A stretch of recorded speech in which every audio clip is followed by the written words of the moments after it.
ఈరోజు కథలో ఏం జరుగుతుంది అనేది నేను సింపుల్గా ఎక్స్ప్లెయిన్ చేస్తాను. మొత్తం అంతా కూడా షార్ట్ కట్లో చెప్తాను. ఇలాంటి డైలీ అప్డేట్స్ కోసం అయితే సబ్స్క్రైబ్ చేసుకోండి. శ్రీధర్కి అయితే గుండెపోటు వచ్చి హాస్పిటల్లో ఉంటాడు కదా, సో తనకి రెస్ట్ అవసరం అని చెప్తారు. కానీ శ్రీధర్ మాత్రం ఫోన్ మాట్లాడుతూనే ఉంటాడు. తనకి బాధ్యతలు ఉన్నాయని, ఇదంతా కుదరదని చెప్పేసి తన వైఫ్తో చెప్తూ ఉంటాడు.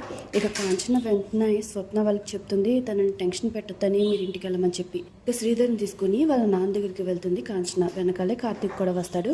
ఇక వాళ్ళ ఇంట్లో అయితే మీటింగ్ జరుగుతుంది. మొత్తం అందరూ కూడా మాట్లాడుకుంటారు. శ్రీధర్కి గుండె పొట్టించిందని తెలిసి సుమిత్ర వీళ్ళంతా కూడా టెన్షన్ పడతారు. అయితే కాంచన వాళ్ళ నాన్నతో ఇలా చెప్తూ ఉంటుంది, ఇకపై టెన్షన్స్ తీసుకోకూడదని, సో సీఈఓ పోస్ట్ నుంచి రిజైన్ చేస్తున్నారు అని చెప్పి. వెంటనే జోష్న, అయితే నీ కొడుకుని సీఈఓ చేయమని చెప్పి ఇక్కడికి వచ్చావా అని అడుగుతుంది. ఈ విషయం మీద అయితే గొడవ జరుగుతుంది. నేను సీఈఓగా ఉండనని అది చెప్పడానికి రాలేదని కార్తీక్ అంటాడు. అయితే కాంచన అసలు విషయం చెప్తుంది, నేను ఇంకా చెప్పడం పూర్తి కాలేదు. నా భర్త అయితే సీఈఓగా ఉండడు, అలాగే నా కొడుకు కూడా రెస్ట్ కావాలి. ఇలాగే చేస్తూ పోతే నా కొడుకు కూడా ఏదో ఒక రోజు నా భర్త పరిస్థితి వస్తుంది అని కాంచన అంటుంది. అందరూ కూడా షాక్ అవుతారు. కార్తీక్ అగ్రిమెంట్ క్యాన్సిల్ చేయాలంటే 10 కోట్లు ఇవ్వాలి, నేను డబ్బిస్తాను. కానీ కార్తీక్ బయటకు వెళ్ళడానికి ఒప్పుకోవట్లేదు.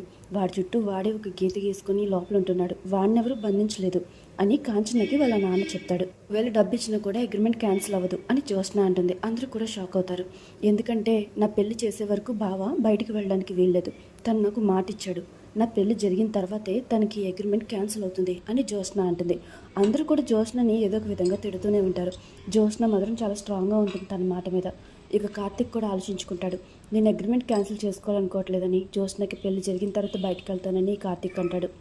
ఇక ఒకవైపు స్వప్న కాశీ కూడా మాట్లాడుకుంటారు. కాశీ ఏమో కలిసి ఉందామంటాడు, స్వప్న ఒప్పుకోదు. అయితే డ్రామా ఆడతాం, మీ నాన్న కోసం కలిసి ఉన్నట్టు నటిద్దామని కాశీ అంటాడు. అయితే స్వప్న దానికి కూడా ఒప్పుకోదు. కాశీ ఆలోచించుకోమని చెప్పి అక్కడి నుంచి వెళ్ళిపోతాడు. స్వప్న అయితే ఆలోచిస్తూ ఉంటుంది. ఇక మళ్ళీ మనకి జ్యోత్స్న వాళ్ళని చూపిస్తారు. ఇక కార్తీక్ అయితే అగ్రిమెంట్కి కట్టుబడి ఉంటాడు కదా, సో అంతా ఓకే అనుకుంటారు.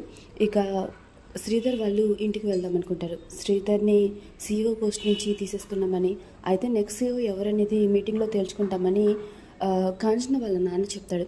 జ్యోత్స్న అయితే కంగారు పడుతూ ఉంటుంది. నువ్వు కంగారు పడాల్సిన అవసరం లేదు, అవన్నీ కూడా మీ తాతయ్య చూసుకుంటాడని చెప్పి సుమిత్ర జ్యోత్స్నని తిడుతుంది.